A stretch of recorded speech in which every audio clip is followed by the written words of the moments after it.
ओम येनाक्षर समाम्नायमधिगम्य महेश्वरात् कृत्स्नं व्याकरणं प्रोक्तं तस्मै पाणिनये नमः। वाक्यकारं वररुचिं भाष्यकारं पतञ्जलिं पाणिनिं सूत्रकारं च प्रणतोऽस्मि मुनित्रयम्। अज्ञानतिमिरान्धस्य ज्ञानाञ्जनशलाकया चक्षुरुन्मीलितं येन तस्मै पाणिनये नमः। व्याकरण शास्त्र जो है उसके 3 विभाग हैं, प्रक्रिया विभाग, परिष्कार विभाग और दर्शन विभाग।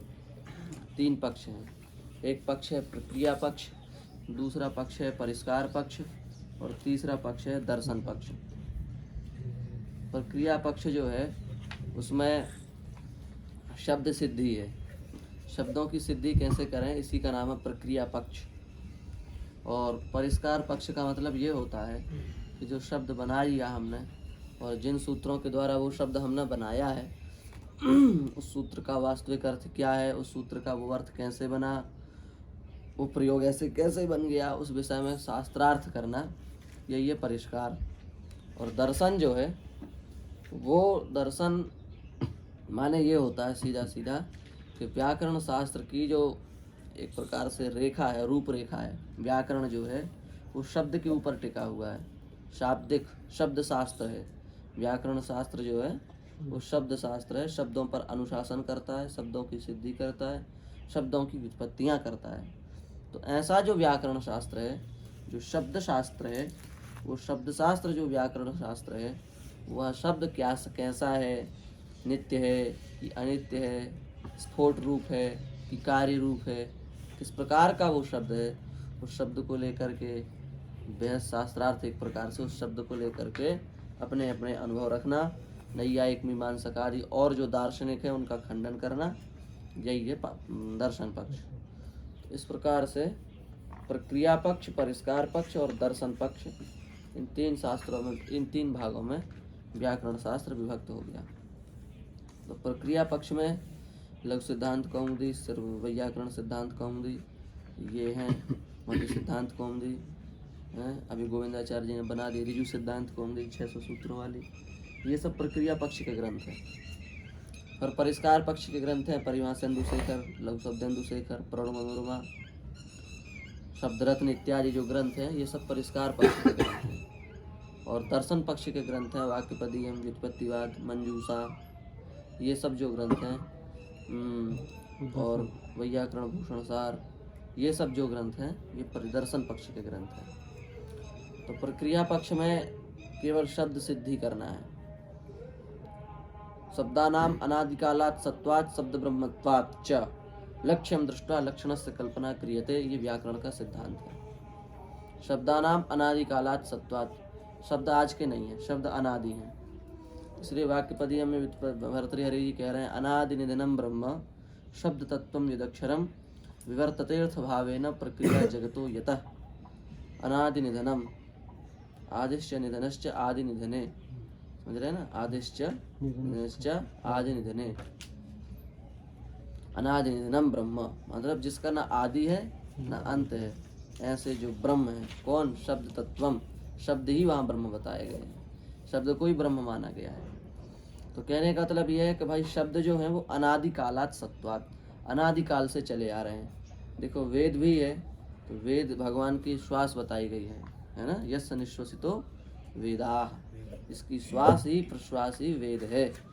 तो वेद भगवान में क्या है? वेद में क्या है? शब्द ही तो है, शब्दों को ही मिला करके तो वेद बना है। इसलिए शब्द वेद में है और वेद का आदि है नहीं, वेद का कोई काल बता नहीं सकता। वेद अनादि है और अपौरुषेय है, ये 2 विशेषण वेद के हैं। अनादि है एक तो उसका कोई आदि नहीं है, और एक अपौरुषेय है। अपौरुषेय अर्थात किसी पुरुष के द्वारा निर्मित नहीं है, अपौरुषेय है, समझ रहे हैं ना। तो अनादि अपौरुषेय वेद भी शब्द के माध्यम से ही ध्वनित होते हैं, अभिव्यक्त होते हैं, अपने स्वरूप को प्रकाशित करते हैं। तो ऐसे अनादि अपौरुषेय नित्य जो वेद हैं वे वेद भी शब्दों के माध्यम से ही अपने अर्थ का प्रकाश कर पाते हैं। तो फिर शब्द का आदि कैसे हो सकता है? समझ रहे ना। इसलिए शब्दानाम अनादिकालात् सत्वात्, शब्दों का अनादिकाल से चले आने के कारण। दूसरी बात, शब्द ब्रह्मत्वात्, शब्द को ब्रह्म का रूप माना गया। बताया ना, शब्द तत्वम यदक्षरम अनादि निधनम ब्रह्म, शब्द को क्या माना गया है? ब्रह्म का स्वरूप माना गया है, स्फोट रूप ब्रह्म है शब्द। स्फुटत्यर्थः यस्मात् असौ स्फोटः, जहाँ से अर्थ स्फुटित होता है, प्रकाशित होता है, अभिव्यक्त होता है, उसी को कहते हैं स्फोट। तो शब्द को ही स्फोट का स्वरूप माना गया है। इसलिए दंडी ने कहा है अपने ग्रंथ में कि भाई यदि शब्द रूपी ज्योति, यदि शब्दा वयम ज्योति आसंसारम न दीपयेत, यदि शब्द रूपी ज्योति इस संसार को प्रकाशित ना करे तो इदमंधतमः कृत्स्नम जायेत भुवनत्रयम्, इस सारे संसार में अंधकार ही अंधकार हो जाएगा। कोई किसी से व्यवहार नहीं कर सकता, कोई किसी के पास जाके पढ़ नहीं सकता, कोई किसी से कुछ खरीद नहीं सकता, कोई किसी के से कोई ले नहीं सकता, क्योंकि शब्द से ही तो व्यवहार होता है। इसलिए वे कह रहे हैं कि आसंसारम न दीपयेत, यदि इस सारे संसार को शब्द रूपी ज्योति प्रकाशित न करे तो इदम अंधतमम, अंध नहीं अंधतमम, अर्थात ये सारा संसार अंधकार ही हो जाएगा, फिर कुछ इसमें दिखेगा नहीं। इसलिए शब्द जो है वो ब्रह्म का रूप है। क्यों? क्योंकि वो हमारे व्यवहार में काम आ रहा है। हमें, आप पढ़ रहे हैं तो शब्दों ही से तो पढ़ रहे हैं, आप सुन रहे हैं तो शब्दों ही के माध्यम से तो सुन रहे हैं। इसलिए शब्द ब्रह्मत्वात्, शब्द ब्रह्म का रूप है। ब्रह्म नित्य है, शब्द भी नित्य है, इसलिए शब्द को भी नित्य बताया गया है। आप कोई भी शब्द बोलते हैं तो वे शब्द, आपने बोला राम, तो राम के बोलने के उत्तर काल में तत्काल आपने बोला श्याम, तो आपको लगता है राम गया, श्याम आ गया। फिर श्याम के बाद आपने बोला माधव, तो माधव आ गया, श्याम चला गया। तो एक शब्द को बोलने के पश्चात जैसे ही आप दूसरा शब्द बोलते हैं, तत्काल पहले वाला शब्द चला जाता है, दूसरा वाला शब्द वहाँ पर आकर के उपस्थित हो जाता है। ठीक है, पर वो शब्द नष्ट नहीं होता, वो शब्द यहाँ से जाकर के धीरे धीरे धीरे धीरे आकाश की जो तरंगे हैं उनमें जाकर के मिल जाता है, और वो वहाँ पर सदा सर्वदा के लिए स्थित हो जाता है, खत्म नहीं होता। इसलिए वैज्ञानिकों ने कहा है, भगवान कृष्ण ने जो अर्जुन को गीता सुनाई थी, यदि हमसे बनेगा तो वो वैसे की वैसे ही गीता जी हम दोबारा ला करके उन्हीं की आवाज़ में प्रकाशित कर देंगे, क्योंकि वो शब्द जो कृष्ण जी के हैं वो नष्ट नहीं हुए हैं, वो आकाश की तरंगों में अभी भी लहरा रहे हैं उन्हीं की आवाज़ में।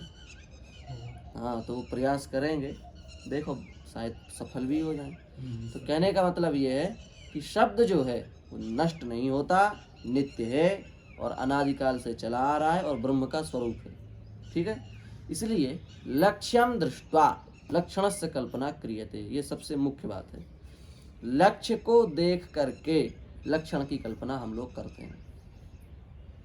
पाणिनि जी का यही सिद्धांत है। पाणिनि जी ने भू धातु नहीं देखी और लट भी नहीं देखा, उन्होंने भवती को देखा, भवती उनको दिख गया, अब उनको भवती बनाना है, समझ रहे हैं ना, पाणिनि जी को भवती बनाना है। तो भवती के लिए उन्होंने कल्पना की, किसकी कल्पना की? भू धातु की कल्पना की, फिर तिप प्रत्यय की कल्पना की, फिर शप विकरण की कल्पना की, फिर गुण की कल्पना की, फिर एचो यवायावा की कल्पना की, तब उन्होंने भवती बना दिया। ये सब कल्पना है, पर भवती ये जो बन के तैयार है ये नित्य है, भवती नित्य है, इसमें कोई शंका नहीं है। पर भवती की ये जो कल्पना पाणिनि जी ने की है, ये पाणिनि जी की अपना ढंग है समझने का, सोचने का। भवती क्या है इस बात को समझने के लिए पाणिनि जी ने इस तरीके से इसको रख लिया। राम, पाणिनि जी ने रम धातु नहीं देखी, उन्होंने राम देखा। अब हमें राम सिद्ध करना है तो उन्होंने कल्पना की, लक्ष्य क्या है? राम। तो उस लक्ष्य के अनुसार लक्षण की कल्पना करनी है, तो घ प्रत्यय की कल्पना कर ली, रमु क्रीडायाम धातु की कल्पना कर ली, फिर वृद्धि की कल्पना कर ली, फिर मिलाने की कल्पना कर ली, फिर घ है तो इसको जोड़ेंगे कैसे रम से, तो यहाँ के संज्ञा की कल्पना की, फिर घा के संज्ञा की कल्पना की, फिर यित मान करके वृद्धि की कल्पना कर ली, समझ रहे ना। तो ये कल्पना लक्ष्य राम है, उसको देख करके लक्षण की कल्पना हुई है। ठीक है, तो पाणिनि जी का जो पूरा का पूरा शास्त्र है ये लक्ष्य को देख करके लक्षण बनाता है। हम लोग जब पढ़ते हैं शुरू में तो अपन को ऐसा लगता है कि भू धातु है, इससे तिप ले आए, फिर भू शप ती, फिर गुण कर दिया, भो अति, ये चौया से कर दिया, भवती बन गया।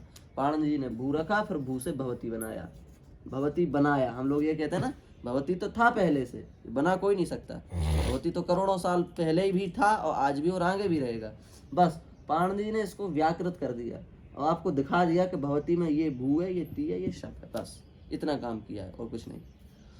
तो लक्ष्यम दृष्ट्वा लक्षणस्य कल्पना क्रियते, ये आप बिल्कुल याद कर लो।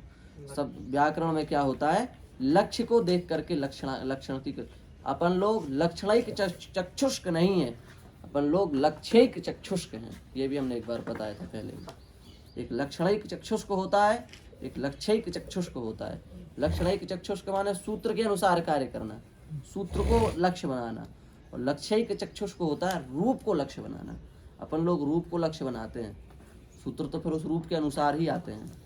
तो क्या है, पूरा लिख लो यदि लिखना हो। शब्दानाम अनादिकालात् सत्वात्,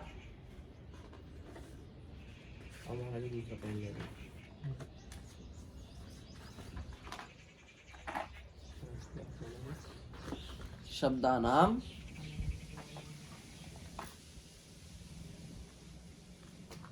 अनादिकालात् सत्वात्, शब्दानाम अनादिकालात् सत्वात्, सत्वात्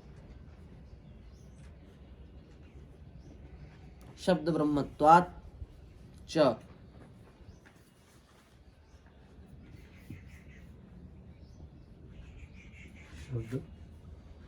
ब्रह्मत्वात् च लक्ष्यं दृष्ट्वा,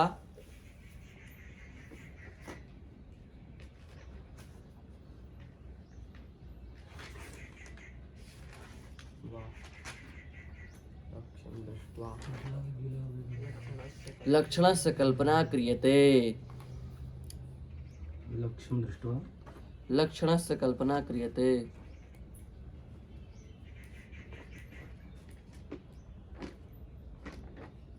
लक्षणस्य कल्पना लक्षणस्य कल्पना क्रियते। शब्दानां अनादिकालात् सत्वात् शब्द ब्रह्मत्वाच्च लक्ष्यं दृष्ट्वा लक्षणस्य कल्पना क्रियते। शब्दानाम शब्दों के,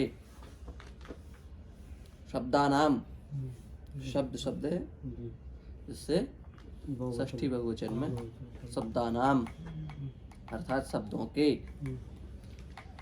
अनादिकालात् अनादिकाल से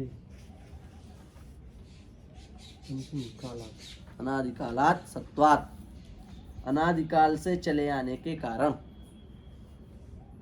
अनादिकालात् अनादिकाल से, अनादिकालात् माने आदिकाला न विद्यते, आदिकाला यस्य स अनादिकालात्, तस्मात् अनादिकालात्, जिसका आदिकाल ही विद्यमान नहीं है, अर्थात जिसके आदिकाल का पता ही नहीं है कि उसका आदिकाल क्या है, उसी को तो कहेंगे अनादिकाल।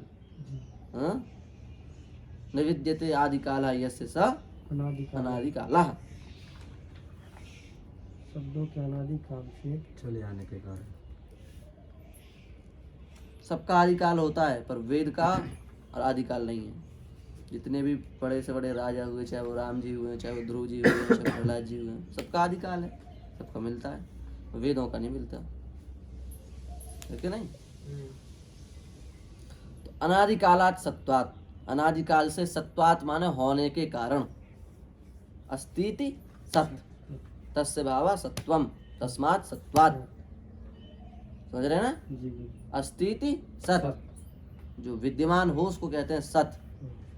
और सतः भावा सत्वम, सत के ही भाव को क्या कहेंगे, सत्व। और सत्वा तस्मात् सत्वात्, उस सत्व माने सदा सर्वदा से चले आने के कारण, सत्वात् शब्द का अर्थ होगा शब्दों के अनादिकाल से चले आने के कारण, ठीक है।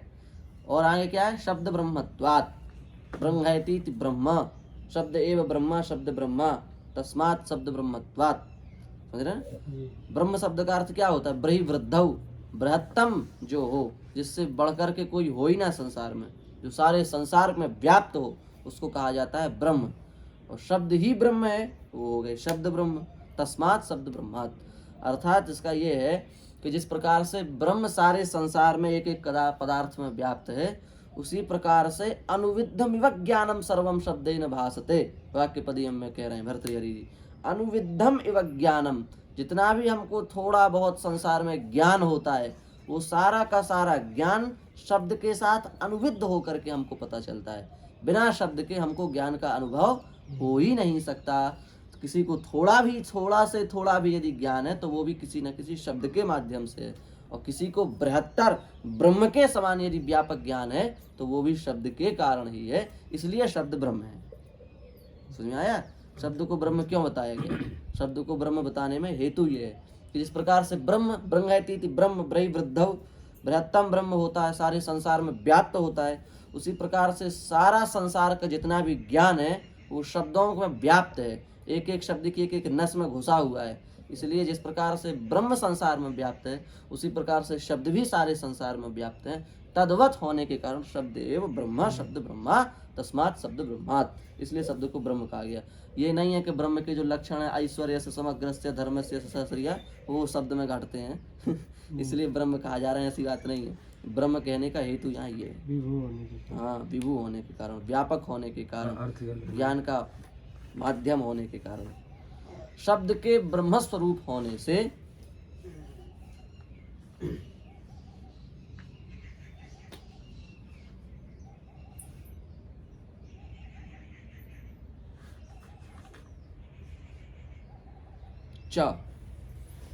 च लगा दिया, दो बातें हुई ना, दो विशेषण, इसलिए च लगा दिया। शब्द ब्रह्मत्वाच्च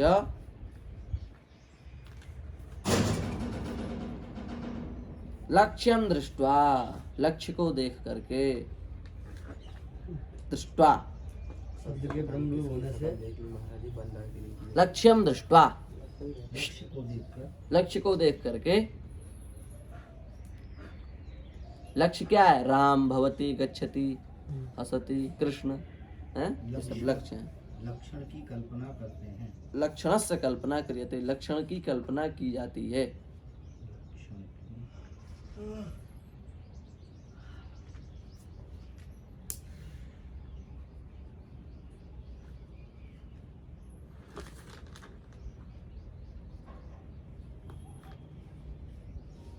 ठीक है। लक्ष्यम दृष्ट्वा, लक्ष्य को दृष्ट्वा माने देख करके, दृश्य प्रेक्षणे, जी दृश्य प्रेक्षणे धातु से त्वा प्रत्यय हो गया। हाँ त्वा प्रत्यय होकर के दृष्ट्वा, कल्पना की जाती है। लक्षण से माने लक्षण की कल्पना कल्पना, कल्पना क्रियते। कल्पना माने एक प्रकार से सामर्थ्य, हाँ, लक्षण की सामर्थ्य की कल्पना की जाती है, समझ रहे ना, लक्षण का सामर्थ्य देखा जाता है, लक्षण की कल्पना की जाती है। ठीक है, क्यों की जाती है? लक्षण की कल्पना क्यों करते हैं भाई? राम है, उसको बनाने से क्या मिलेगा? आप राम को रम करके फिर गए करके ये करो फिर वो करो, इससे क्या मिलेगा आपको? इससे ये मिलेगा, क्या मिलेगा इससे? उस शब्द के अर्थ का हमको बोध हो जाएगा। राम इस शब्द का अर्थ क्या है, इस शब्द के अर्थ का हमको बोध हो जाएगा। इसलिए हमको प्रकृति और प्रत्यय की कल्पना करनी पड़ती है, ताकि अर्थ बोध। हाँ, अर्थ बोधनाय लक्षणस्य कल्पना क्रियते। दूसरी बात ये और लिख लो, इसी में लाइन में बीच में हाँ कल्पना की जाती है, इसके बाद ही लिखेंगे। हाँ, अर्थ बोधनाय, अर्थ बोधाय लिख लो, अर्थ बोधाय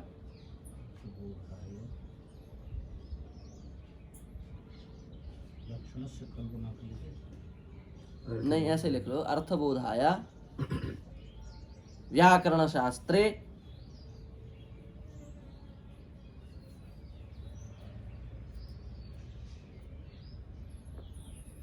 अर्थबोधाय व्याकरण शास्त्रे प्रकृति प्रत्ययानुसंधान पुरस्सर पूर्वकम, प्रकृति प्रत्यय प्रत्यय अनुसंधान प्रत्ययानुसंधान पूर्वक पुरस्सर पूर्वकम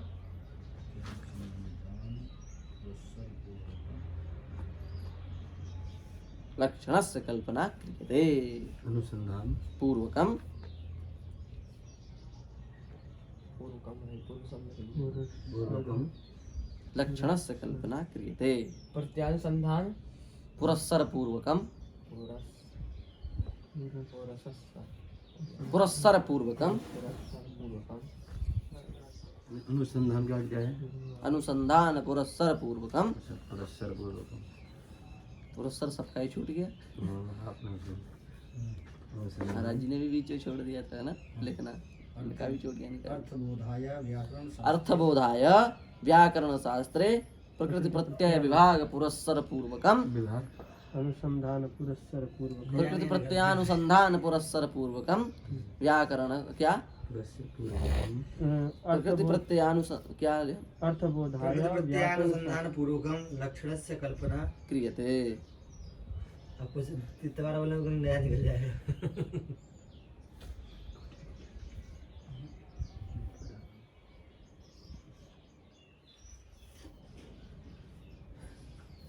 लक्षणस्य कल्पना क्रियते। हो गया ना। जी बिल्कुल। तो इसलिए हर शब्द में शक्ति ग्रह होता है, अर्थात अपने अर्थ को प्रकाशित करने की शक्ति हर शब्द के भीतर विद्यमान रहती है। राम शब्द जो है वो अपने अर्थ को प्रकाशित करने की शक्ति स्वयं में रखता है। कृष्ण शब्द जो है वो अपने अर्थ को प्रकाशित करने की शक्ति स्वयं में रखता है। इस प्रकार से संसार के जितने भी शब्द हैं वे सभी शब्द अपने अपने अर्थ को प्रकाशित करने की शक्ति रखते हैं, पर वो शक्ति हमें कैसे पता चले कि ये शब्द किस अर्थ को प्रकाशित कर रहा है, उसी के लिए व्याकरण शास्त्र की रचना की गई है। दर्शन पक्ष के अनुसार देखा जाए तो शक्ति, लक्षणा और व्यंजना, ये तीन ऐसी शक्तियां हैं, ये तीन ऐसे एक प्रकार से अब कैसे बताएं, वो बोल नहीं सकते, एक ऐसी सिद्धियां हैं व्याकरण में कि किसी भी प्रकार से शब्द जो है वो अपने स्वरूप को प्रकाशित करता है, शक्ति से, लक्षणा से, व्यंजना से। शब्द जो है वो शक्ति ग्रह होता है, शब्द को सुनने से शक्ति ग्रह। दूसरी लक्षणा, जैसे गंगायाम घोषा, गंगा में घोष है, गंगा में घोष माने झोपड़ी है, झोपड़ी। हाँ, वो घोष हम भी पहले यही समझते थे शब्द हो रहा है। गंगा में झोपड़ी है, शब्द का तात्पर्य नहीं है। झोपड़ी है, बीच गंगा में झोपड़ी है, तो भैया गंगा जी बह रही हैं, झोपड़ी कैसे होगी बीच में, तो बह जाएगी। तो फिर वहाँ पर लक्षणा करते हैं, गंगायाम तीरे घोषा, गंगा के तीर में घोष हो रहा है, तो गंगा से वहाँ गंगा न लेकर के गंगा के तीर स्थान लिया जाता है। तो ये लक्षणा है। ऐसे ही कहा जाता है भाई, गांव आग लग गई मान लो किसी गांव में, तो अपन क्या कहते हैं, पूरा का पूरा गांव भाग गया। तो गांव भाग गया, गांव के जो घर थे, जो खंबे थे, वो सब चले गए भाग के, आग लग गई तो नहीं, गांव के लोग भागते हैं, गांव थोड़ा नहीं भागता। पर अपन क्या कहते हैं, गांव का गांव, पूरा का पूरा गांव भाग गया, ऐसे कहते हैं ना। ये लक्षणा से ही कहते हैं, है ना। पूरा मंच हंस रहा था जब वो बोल रहे थे महाराज जी, तो पूरा मंच हंसेगा। मंच पे क्या हंस रहा था, वो पलंग हंस रहे थे, कि वो तकिया हंस रहे थे, कि गद्दा हंस रहे थे। मंच में कौन हंस रहा था, मंचस्था हसंती। वहाँ मंचा हसती का अर्थ क्या होता है, मंचस्था हसंती। तो ये तास्थ्यात् तथैव ताधर्म्यात् तत्सामर्थ्यात् तथैव च, ऐसे करके श्लोक आता है। इतने जगहों पर ये हो जाता है, लक्षणा होती है ना। तो चलो आगे चलें, अब इसमें प्रवेश करें, नहीं तो गड़ जाएगा सब। तो प्रक्रिया जो है उसको समझना है। अब प्रक्रिया, शब्द को बनाने की प्रक्रिया, ये अपनी अपनी दृष्टि से अलग अलग है ना। 9 प्रकार की व्याकरण पहले बनाई गई हैं, जानते ही हो आप लोग। ऐन्द्रश्च चांद्रः काशकृत्स्नः कौमारः शाकटायनः पाणिन्यमर जयमेन्द्र जयंतिष्ठादिशाब्दिका। हाँ, एक तो ये है, और एक ये ऐन्द्रम चांद्रम काशकृत्स्नम कौमारम शाकटायनम सारस्वतम चापिशलम शाकलम पाणिनीयकम। ये भी प्रसिद्ध है, वो भी। दोनों श्लोक, दोनों प्रकार के श्लोक शास्त्रों में मिलते हैं। तो ऐन्द्र व्याकरण, चांद्र व्याकरण, काशकृत्स्न व्याकरण, कौमार व्याकरण, शाकटायन व्याकरण, सारस्वत व्याकरण, आपिशल व्याकरण, शाकल व्याकरण और पाणिनि व्याकरण। ठीक है, 9 प्रकार की व्याकरण है, पहले से ही चली आ रही है। इसलिए वहाँ लिखा है सोयम नव व्याकरणार्थ वेत्ता, वाल्मीकि रामायण में हनुमान जी के लिए। हनुमान जी 9 व्याकरणों के वेत्ता हैं, 9 व्याकरणों को आती हैं। सोयम नव व्याकरणार्थ वेत्ता, केवल व्याकरण को नहीं जानते, व्याकरणार्थ वेत्ता, व्याकरण के अर्थ को अच्छे तरीके से जानने वाले हैं।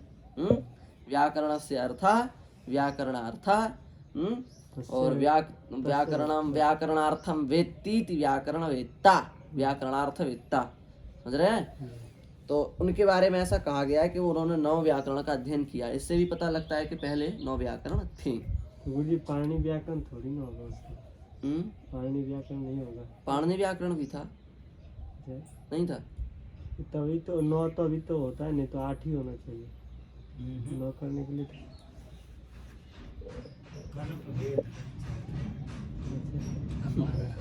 तो स्वयं नव व्याकरणार्थ वेदता, 9 व्याकरणों का वहाँ वेदता कहा गया है। अब पाणिनि जी की बारी आई, इन्होंने भी व्याकरण शास्त्र की रचना की। ठीक है, तो व्याकरण शास्त्र में मुख्यतया 7 विभाग होते हैं प्रक्रिया की दृष्टि से। भूमिका नहीं बनाना है, बना चुके हैं एक बार पूरी, सीधे सीधे सार्वधातुक में प्रवेश करते हैं। भूमिका में लगेंगे तो 2-3 दिन फिर उधर चला जाएगा, भूमिका।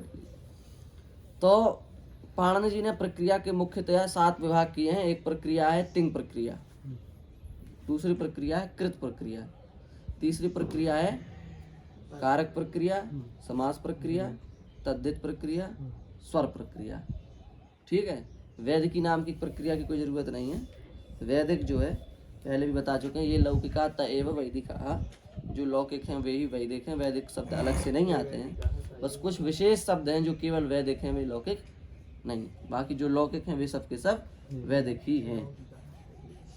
तो अब सार्वधातुक सबसे पहला है तिंग। तिंग माने धातुओं की सिद्धि करना, 10 लकार की धातुओं के किसी भी धातुओं के रूप बनाना।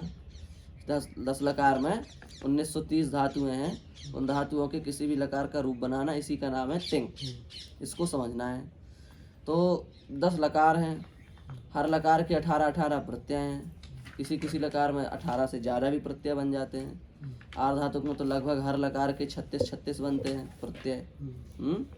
तो इस प्रकार से महाजंजाल है। धातुएं भी 1930 हैं, 1-2 नहीं है। पर हर धातु का 10 लकार, फिर हर धातु के 10 लकार, फिर हर धातु के सनादि 12 प्रत्यय, फिर हर धातु के सनादि 12 प्रत्यय लगा के 10 लकार। ये सब एक प्रकार से बहुत बड़ा अटवी जंगल के जैसा है पूरा, ये एक प्रकार से बनाना। भू धातु है, भवति, बभू, भविता, भविष्यति, भवतु, अभवत, भवेत, भूयात, है कि नहीं, और अभविष्यत, ये तो बन गए सामान्य। अब भू धातु से अब बनाओ आप लुंग, चंग, अभिभवत। अब बनाइए इसका यंग, तो वो भूयते। अब बनाइए यंग लोग, वो भोती। अब बनाइए सन, विभूषति, विभूषति। अब बनाइए, अब इस प्रकार से बनाते जाइए। कहने का मतलब ये है, अब बनाइए निच तो भावयति, अब बनाइए निचंग तो अभिभवत, है ना। इस प्रकार से बहुत सिस्टम बहुत बड़ा है ये। अब इसको अपन कैसे बनाएं, तो इसको एक तो प्रक्रिया सिद्धांत कौमुदी वाली, एक प्रक्रिया अपनी वाली। तो सिद्धांत कौमुदी वाली प्रक्रिया में सबसे पहले क्या किया गया, उसकी वहाँ से वहाँ पर चालू होता है, कहाँ से, तिंग प्रक्रिया कहाँ से चालू होती है, भू से नहीं होती। सबसे पहला श्लोक क्या है, श्रोत्रार्हन्ति चढ़ैर गुण्यै महर्षि हरदिवम तोष्टु यमानोप्यगुणो विभुर विजय तेतराम। यहाँ से चालू होता है तृतीय खंड, सिद्धांत कौमुदी के तृतीय खंड का पहला श्लोक है ना, मंगलाचरण है उसका। ये यहाँ से चालू करते हैं। उनका सिस्टम ये है कि वो सबसे पहले भू धातु से चालू करते हैं, एक एक धातु लेते हैं। पहले भू सत्तायाम, फिर एद वृद्धौ, फिर स्पर्ध संघर्ष, फिर गाद्रि प्रतिष्ठा लिप्से और ग्रंथे च, फिर बाद्री, फिर नाद्री, ऐसे क्रम से जो धातु पाठ में धातुएं दी गई हैं इस हिसाब से वो बनाते हैं। पर हमने उस दिन पहले भी कहा था, जो पहले बताया था, समझाया था आपको कि भू सत्तायाम का एद वृद्धौ से कोई संबंध नहीं है। भू सत्तायाम अलग विषय होता है, एद वृद्धौ अलग विषय है। इसलिए भू सत्तायाम के बाद एद वृद्धौ को नहीं रखना चाहिए, बताया था ना। और भी ये भी हम बता चुके हैं पहले कि भाई धातु जो हैं वो सार्वधातुक के हिसाब से अलग धातुएं हैं, आर्धातुक के हिसाब से अलग धातुएं हैं। सार्वधातुक का धातु पाठ अलग होगा, आर्धातुक का धातु पाठ अलग होगा, बताया था ना। सार्वधातुक में क्या होता है, विकरण, आर्धातुक में विकरण नहीं होता। अब सार्वधातुक में क्या है, विकरण। विकरण कैसे लगा 1930 धातुओं से, तो गण बता दिए पाणिनि जी ने कि इतनी धातुओं से, इस गण की धातुओं से। भ्वादि गण की धातुओं से कौन सा लगेगा, शप। देवादि से श्यन, तुदादि से शा, रुदादि से रुदादि से, ये लाइन से बोल रहे थे हमने, दो चार छोड़ के आगे का बोल दिया। रुदादि से रुदादि से स्नम, क्रियादि से स्ना, तनादि से ऊ। तो इस प्रकार से अलग अलग गणों के अलग अलग विकरण बना दिए। उससे आप समझ सकते हैं कि भाई किस गण की धातु से कौन सा विकरण हम लगाएंगे। अब आर्धातुक में तो विकरण लगते नहीं है, तो वहाँ ये कहने की जरूरत नहीं है कि भ्वादि गण की धातु से लोट लकार, फिर भ्वादि गण की धातु से लट लकार, फिर भ्वादि, वहाँ पर कोई इस कहने का औचित्य नहीं है। वहाँ सीधे ये कहो कि भू धातु से लुट लकार या एक धातु से लट लकार, जो जैसा भी है वहाँ सीधे आप धातु बोलो, वहाँ गण का कोई लेन देन नहीं है। तो अब सार्वधातुक अपन को बनाना है। 2 भागों में तिंग है, एक सार्वधातुक खंड है, दूसरा आर्धातुक खंड है। ये इसलिए है सार्वधातुक आर्धातुक अलग अलग, क्योंकि सार्वधातुक में होता है विकरण और आर्धातुक में होता है इडागम। समझ रहे? सार्वधातुक में होता है विकरण, आर्धातुक में होता है इडागम। सार्वधातुक में हर गण के अनुसार विकरण बदल जाता है, आर्धातुक में हर प्रत्यय के अनुसार इडागम बदल जाता है। समझ रहे हैं ना? इसलिए सार्वधातुक जो है वो विकरण बोधी प्रक्रिया है और आर्धातुक जो है वो इडागम बोधी प्रक्रिया है। इसलिए आप सार्वधातुक को आर्धातुक से नहीं मिला सकते, आर्धातुक को सार्वधातुक से नहीं मिला सकते। लट, लोट, लंग, विधिलिंग, ये 4 लकार सार्वधातुक हैं, बाकी 6 लकार आर्धातुक हैं। वो 6 लकार आर्धातुक हैं, इसलिए ये 4 लकार सार्वधातुक हैं, है ना? ये भी समझाया था ना। लिंग लकार के सूत्र से आर्धातुक है। लिंग लकार, लिंग लिंग लिंग लकार, लिंग लकार लिंगाशिषि सूत्र से आर्धातुक है। लिंगस तिंगार धातुक संज्ञा। ठीक है। लिंगाशिषि से लिंग लकार आर्धातुक है। लिट चा से लिट लिट चा से लिट लकार आर्धातुक है। और लुंग सूत्र चिली से लुंग लकार आर्धातुक है। और ताश से लुट लकार आर्धातुक है। और स्या से लृट लकार आर्धातुक है। समझ रहे हैं ना? जी। तो इस प्रकार से ये लकार आर्धातुक हो गए। अब लट, लोट, लंग, विधिलिंग, ये तो ना किसी प्रत्यय से सार्वधातुक होते हैं, ना किसी सूत्र से सार्वधातुक आर्धातुक होते हैं, इसलिए इनको क्या कहा जाता है? सार्वधातुक कहा जाता है। ये हम पहले अच्छे से समझा चुके हैं, आप भूमिका सुनेंगे उसमें है ये सब। ठीक है। जो लिट लकार है वो लिटचा सूत्र से क्या हो जाता है? आर्धातुक हो जाता है। जो लिंग लकार है लिंगाशिषि सूत्र से क्या हो जाता है? आर्धातुक हो जाता है। जो लुंग लकार है वो सूत्र से तो नहीं होता, पर उसमें विकरण लगता है चिली, चिली आर्धातुक है, इसलिए ये आर्धातुक हो जाता है। ठीक है। और लुट लकार जो है ताश के कारण आर्धातुक हो जाता है। और जो लृट लकार है वो स्या के कारण आर्धातुक हो जाता है। अब क्या बचा? कुछ नहीं, 1 2 3 4 5, एक तो और बचा लुंग लंग लास्ट लगा। लृंग, लिंग लकार, लृंग भी जो है वो स्या लगता है लृंग में भी, इसलिए वो भी क्या हो जाता है?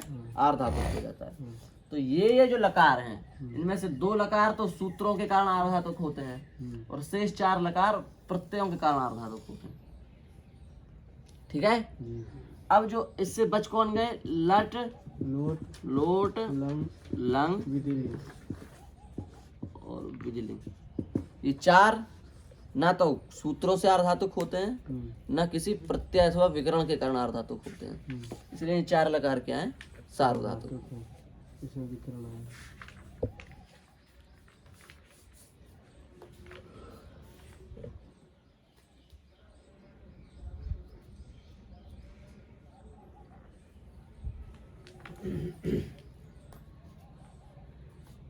ठीक है।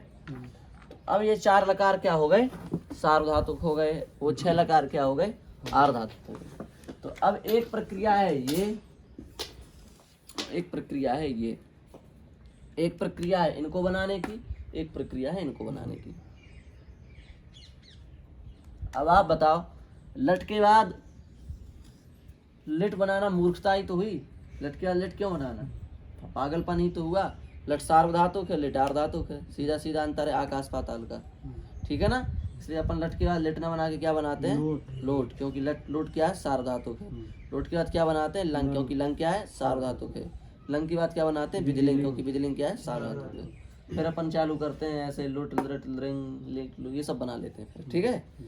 तो इस हिसाब से प्रक्रिया बनानी चाहिए।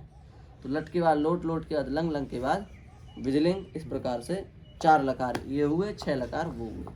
अब अपन ने 4 लकार छांट लिए। ठीक है। अब इसमें शंका नहीं है। तो ये 4 लकार बनाएंगे और 6 लकार अभी छोड़ देंगे। बना चुके हैं। अब क्या है? अब उसके बाद धातुएं कितनी है अपने पास? 1930। धातुएं कितनी है? 1930। इन 1930 से 4 लकार लगाने अपन को। लट, लोट, लंग, विधिलिंग, ये 4 लकार अपन को इनमें से लगाने हैं। ठीक है। 1930 धातुओं से। अब कैसे लगाएं ये 4 लकार? तो अब पाणिनि जी ने अपनी व्यवस्था बनाई। उन्होंने 10 गण बना दिए। 10 गण के 10 विकरण बना दिए।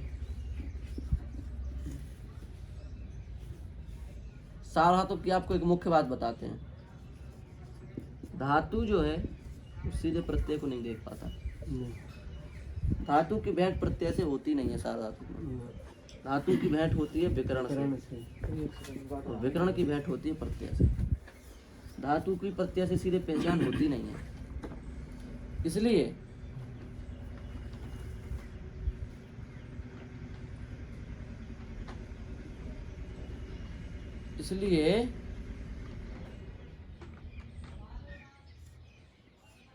ये जो है, इसको कोई भी कार्य होगा वो इसको देख के नहीं होगा, इसको देख के होगा। इसको देखते हैं। ये पहले आप बिल्कुल यहाँ निपट लो, नहीं तो फिर समझ में नहीं आएगा। इसको देखते हो इसको जो भी कार्य होगा वो इसको देख के होगा, इसको देख के नहीं होगा। सबको देख के होगा। हाँ, टिप को देख के नहीं होगा, क्योंकि सामने दीवार उधर क्या हो पता, क्या पता लगेगा। इसके सामने दीवार खड़ी है, इसको ती दिखेगी नहीं, वो बेचारा क्या करे, वो सबसे पहले निपटेगा। ठीक है। हाँ, अब देखो आपको और दिखाते हैं हम, समझते चल रहा है। जी जी। धातु है भू, इससे लगाया हमने शप। चलो चलो अब समझा देते, पहले तो पढ़ाई चुके समझ में आ जाएगा, यदि आप नए होते तो नहीं आता। भू शक्ति एक उदाहरण ये हो गया। ठीक है, ठीक है ना। और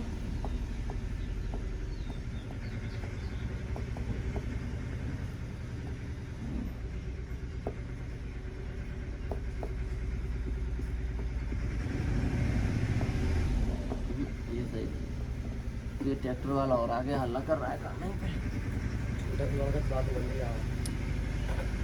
देखो धातु है भू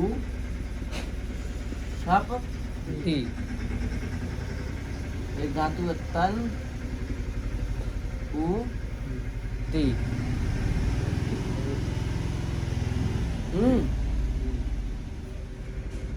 देखो इसमें और इसमें क्या अंतर है? विकरण का अंतर है। विकरण का तो है ही है। भू देखेगा शप को, करण देखेगा शप कैसा है? पिथ है। हाँ शप पिथ है ना, जी जी पित अपित अभी समझाएंगे। शप पिथ है, इसको गुण हो जाएगा। पिथ हो तो गुण होता है, अपित हो तो गुण नहीं होता। ये पिथ है, इसको गुण हो जाएगा। ठीक है।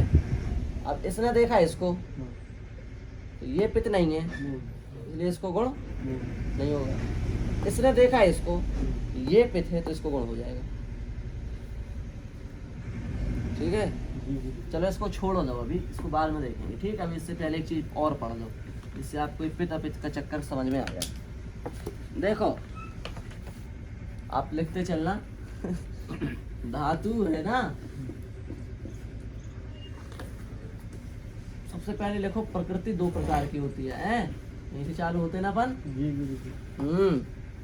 एक प्रकृति होती है धातु, एक प्रकृति होती है प्रातिपदिक। एक प्रकृति होती है धातु, एक प्रकृति होती है प्रातिपदिक।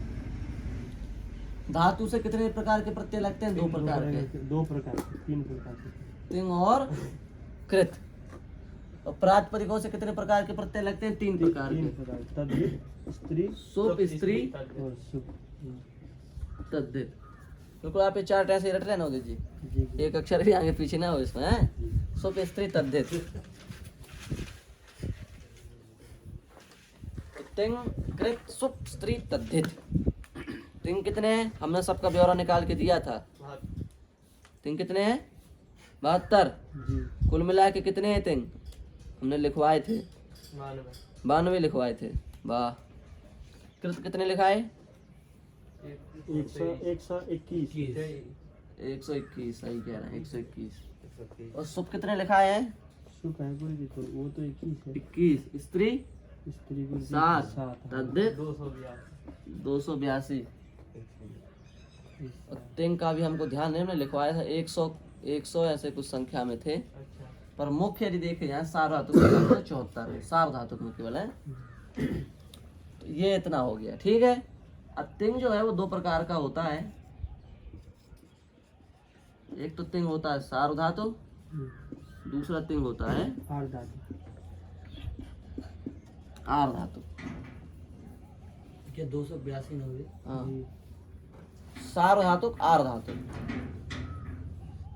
सार्वधातुक तिंग भी दो प्रकार का होता है। पित्त अपित्त। सार्व धातु कितना 74 है? और पित्त भी दो प्रकार का होता है। तीन तीन धातु दो प्रकार के पित्त अपित्त है। अपित्त भी दो प्रकार का होता है।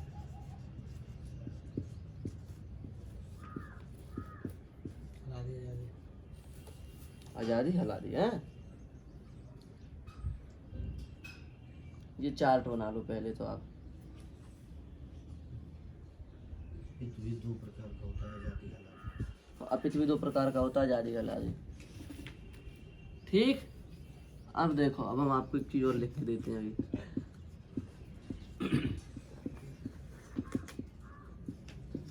ये आप लिखना नहीं है, केवल हम आपको अपने समझाने के हिसाब से लिख रहे हैं।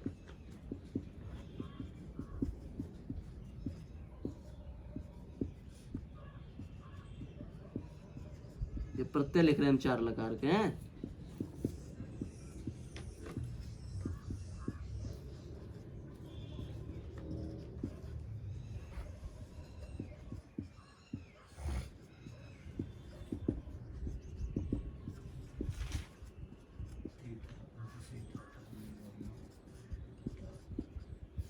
ठीक है। ये परस्मै पद के 4 लकार के प्रत्यय हैं। इधर आत्मनेपद के लिख देते हैं।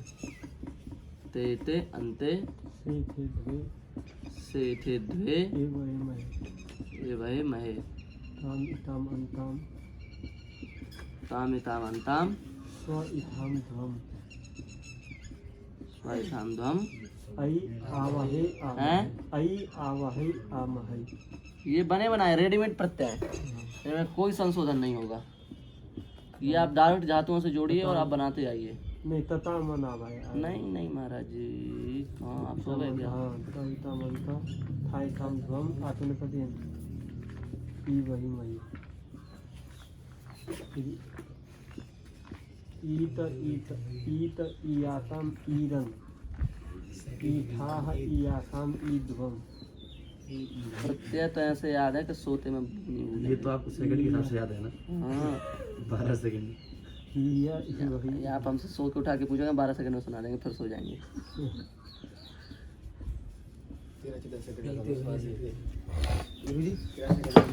तीता अंति सीता था मीवामा ते ते अंते से थे द्वे ए वहे महे ताम अंतु शून्य तमता आनि आव आम ताम ताम अंताम स्वाइथाम ध्वम अय्या वही आमहि ताताम अनसातम ता अम्वामा ताइताम अंत थाइथाम ध्वम ई वही महि इति ताम इयु ई तमित इयम इव इम ईत इयाताम ईरन ईथा इयाथाम ध्वम ई वही महि। ये 74 प्रत्यय हैं। बात ठीक है। अब क्या करना है इसमें आपको? इसमें तीसी मी टू आनियाव आम तासा अम अय्या वही आमहि। इनमें गोला लग गया, ये पित्त है। और गोला के बाहर वाले सब के सब क्या हैं? अपित्त हैं। ये सीधी पहचान है अपनी। गोला वाले क्या हो गए? पित्त। और गोला से बाहर क्या हो गए? अपित्त। ठीक है। हाँ, तो गोला वाले पित्त हैं और गोला से बाहर वाले सब के सब क्या हैं? अपित्त हैं। तो अब देखो, सबसे पहले आपको सार्वधातुक समझने के लिए क्या करना पड़ेगा? नहीं, ये सब बात के काम है।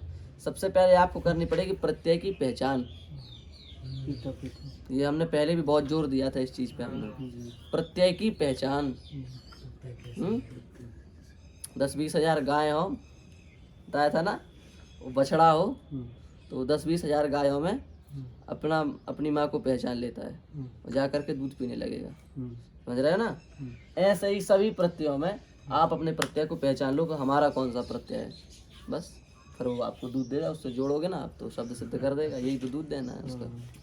हाँ, समझ रहे ना? तो प्रत्यय की पहचान ये सबसे ज़्यादा जरूरी है आपको। तो जैसे हमने कहा ती, इसी को पकड़ो, पहला प्रत्यय है, इसी से अभ्यास करो। ती है, तो ती की पहली पहचान क्या है? ये सार्वधातुक है कि अर्धातुक है? तो ये 74 के 74 के हैं सार्वधातुक। ये अभी आप समझ लो। तो ये ती क्या है? सार्वधातुक।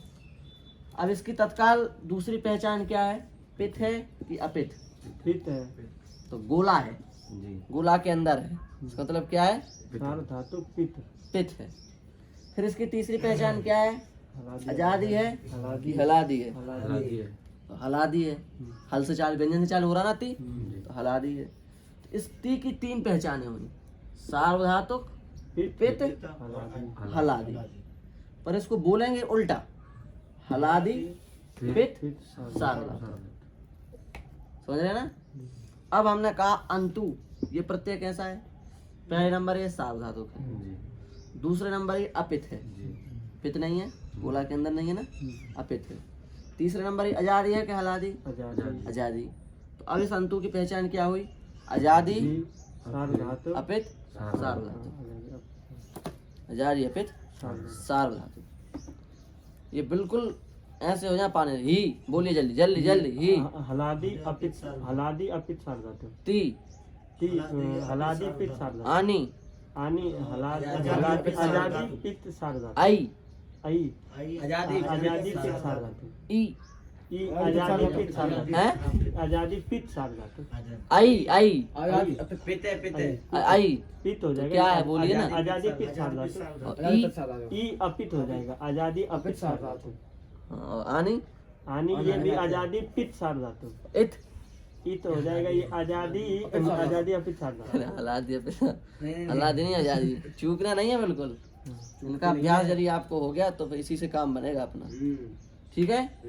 तो हलादी पित, आजादी पित, हलादी अपित, आजादी अपित, 4 विभाग हो गए ना? ठीक है? अब देखो आपको और एक कमाल की चीज दिखाएं। अच्छा, ये ले लेंगे ना, ये आपको डाल देंगे। आप लो, फोटो नहीं होगी वीडियो में, स्क्रीनशॉट नहीं होती। इनका फलाहारी वीडियो होता है, फलाहारी मिल जाता है। चलो मिटा दें इसको।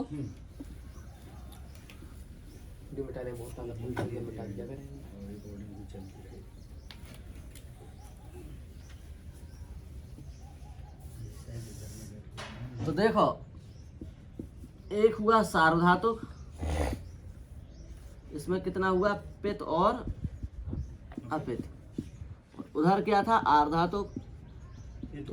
तो आर्धातुक में पित अपित नहीं, आर्धातुक में दूसरा होता है। आर्धातुक में होता है कितगित, कितगित और सामान्य। कितगित, कितगित और शेष। हमने कहा क्ता, ये हुआ कित। हमने कहा नंग, ये हुआ गित। हमने कहा नय, ये हुआ नित। हमने कहा णोल, ये हुआ णित। और हमने कहा अच, ये हुआ शेष। इससे इससे इससे इससे जो बच गए वो सब क्या होते हैं? शेष। कितने, गित नहीं, ईत नहीं, णित नहीं, मतलब शेष। जैसे अप्रत्यय। अप्रत्यय कैसा प्रत्यय है?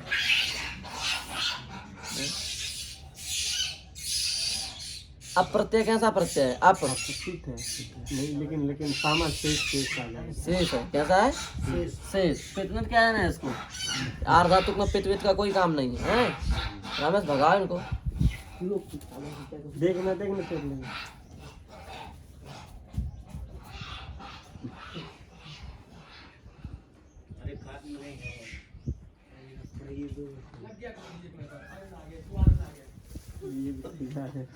देखना इसमें।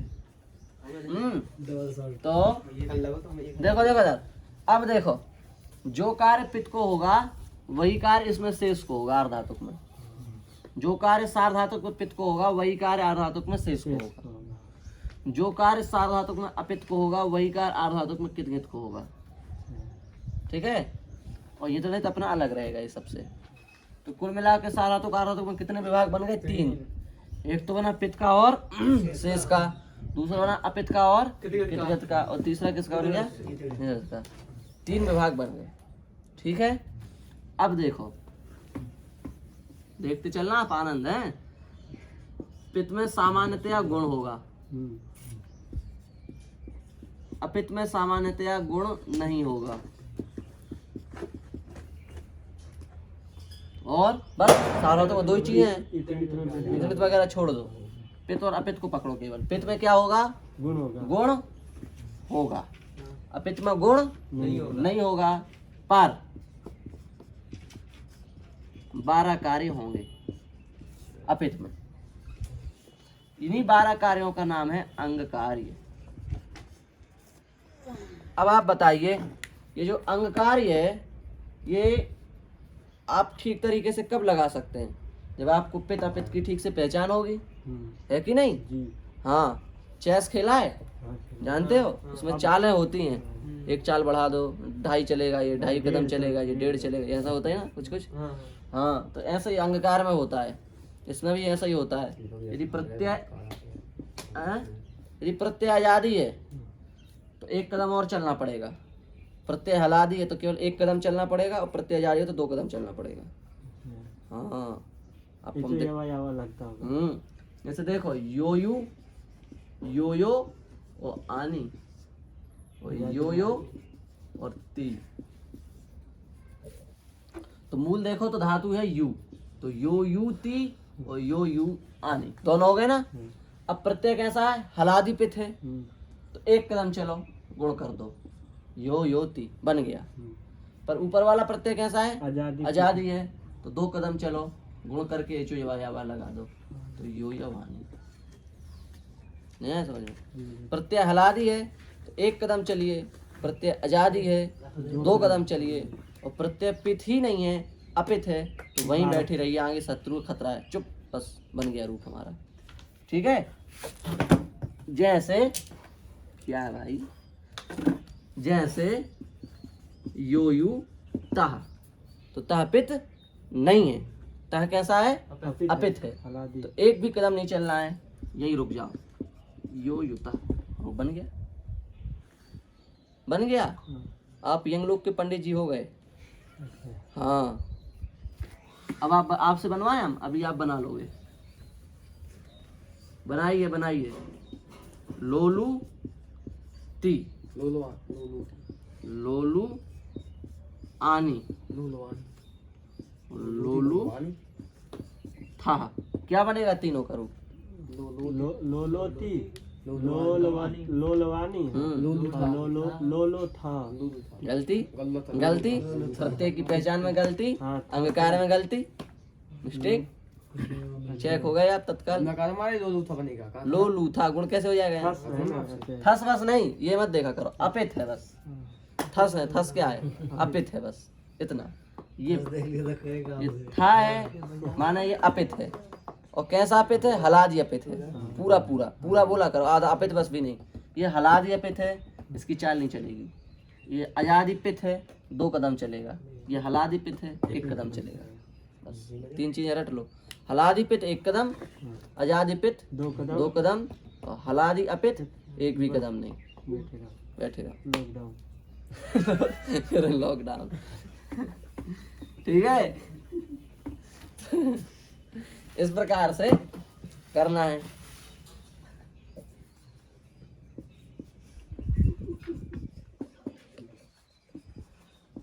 आप बताइए।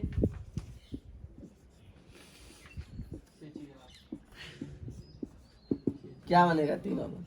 उदित जी बताएंगे, नहीं कुछ ज्यादा लॉकडाउन लग रहा है, बोलिए जल्दी। ये कितने कदम बताओ, कितने कदम चलेगा ये? नहीं, 1 कदम भी नहीं। हलादी अपित अपित है ना, ये 1 कदम भी नहीं चलेगा ये 2 कदम चलेगा, बीच वाला 2 कदम। हाँ, ये 2 कदम चलेगा, नीचे वाला ये भी 1 कदम नहीं चलेगा, एक भी नहीं चलेगा, ये भी अपित है, नहीं चलेगा ना। क्यों? क्योंकि ये भी क्या है? अपित है। ठीक है? अब आपको वो समझाते जो हम पहले समझा रहे थे, जो आपको समझ में नहीं आ रहा था। भूशक्ति, अब ध्यान रखना, ये देखेगा इसको, ये देखेगा इसको, इसने देखा इसको, ये कैसा था? पित। कैसा पित है? आजादी पित। सबका क्या बचता है? इसलिए कैसा माना जाएगा? आजादी पित। तो ये कैसा हुआ? आजादी पित। तो ये कितने कदम चलेगा? 2 कदम चला दो इसको, तो भो आ, ये जो आया भाव, 2 कदम चल गया। अब इसने देखा इसको, तो ये आ है, उधर ती है, हलादी पित है सामने। अब ये जो आ है ना, इसको आपको सीधा सीधा बता देते हैं, सार्वधातुक में कुछ नहीं होता। आ की कोई पढ़ाई नहीं है, छोटे आ की, ना तो छोटे आ की कोई संधि होती है, ना छोटे आ का कोई अंग कार्य होता है। छोटे आ को कुछ करना ही नहीं है। और संधि भी गुरु जी? संधि भी तो गुणे लास्ट हाँ। बस। नहीं, यहाँ तो अच से हल पर है। हाँ संधि होगी नहीं तो सीधे जोड़ दो भवती, इसका कोई सिस्टम ही नहीं है। ठीक है बस। अब देखो